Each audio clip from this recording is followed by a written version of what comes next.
Hello, Capricorn, Sun, Moon, Rising, and Venus signs. Kamusta kayo? Sana po nasa mabuti kayong kalagayan. Welcome back po sa Star Tarot. Kung bago kayo rito, welcome din kayo. Thank you sa inyong support.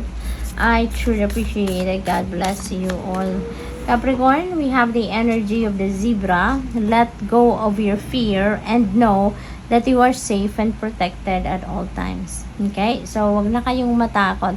Because in fact, wala naman talaga kayong dapat katakutan. 'Di ba? Magtiwala lang kayo sa inyong sarili. Higit sa lahat, magtiwala kayo sa Panginoon at magtiwala kayo sa divine plan and divine universe. Wala kayong dapat katakutan. Just keep on praying for your safety and your protection as well. Okay? So, we have Condor. You're too enmeshed in this situation, so step back and see the bigger picture before making any decisions or taking action. Okay? Tignan muna ninyo, atras muna kayo ng konti at tignan ninyo ng mas maigi ang inyong sitwasyon.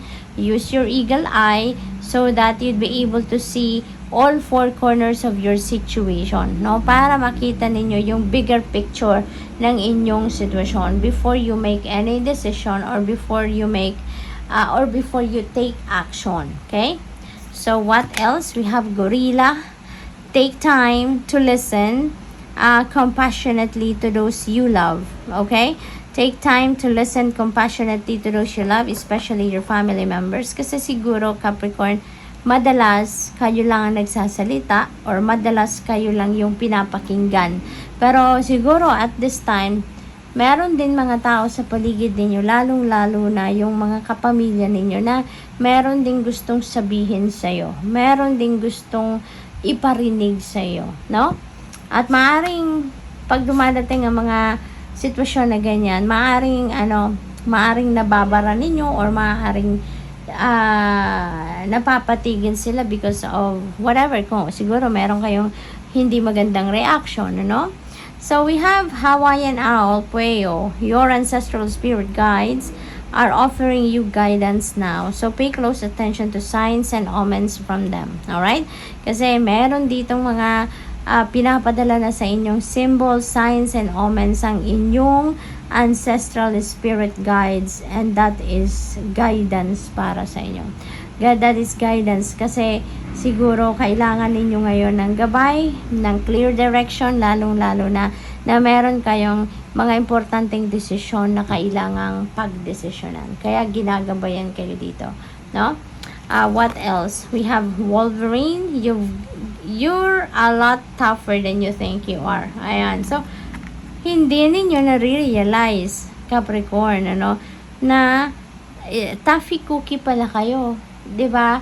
Matatag din kayo, matibay din ang inyong loob, matapang kayo, 'di ba? Pero siguro yung pinoproject ninyo is siguro parang lagi kayong may takot, lagi kayong nag-aalinlangan because maybe nakukulangan lang kayo ng self-confidence, no? Pero pagdating ng sitwasyon siguro lumalabas ang katapangan ninyo, lumalabas din yung bravery ninyo, no? Kaya siguro ngayon, maaaring may ganong sitwasyon at marirealize ninyo na wow, no? You're a lot tougher pala, no?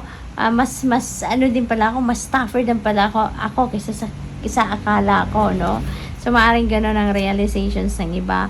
We have Ghost. Take time to rest and recuperate rather than continuing striving. Ayan. Kasi kung pagod na kayo, no, Capricorn, exhausted na kayo, ay ipahinga nyo naman yan, no, ibigay nyo naman yan sa sarili ninyo, rather than, alam mo namang pagod na kayo, wala nang lumalabas sa utak ninyo na maayos, ipagpahinga mo na yan, rather than you keep on going. Siguro kasi para kayong energizer, no? You keep going and going and going.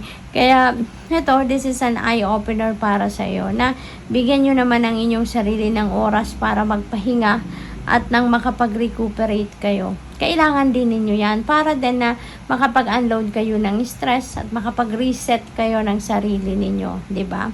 So, what else? We have Chameleon. Stay in the background and adapt to the situation rather than being conspicuous and attempting to direct the course of events. Ayan. So, parang, teka lang, step back ka muna. No? Dito ka muna sa behind the scenes ka na lang muna. No? At matuto na lang tayong mag-adapt sa sitwasyon. Kasi baka hindi naman kinakailangan na tayo talaga yung mag-front dito. 'Di ba? So, maaring gano'n ang ganap dyan. Parang inaawat kayo. So, we have tortoise. You're too fragmented. So, do whatever it takes to get grounded. Ayan na nga.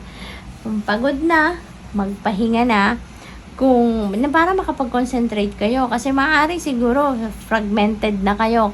Ibig sabihin nito, talagang you're all over the place na. Maaring hindi na kayo nakakapag-concentrate sa mga bagay na kailangan ninyong pag-isipan.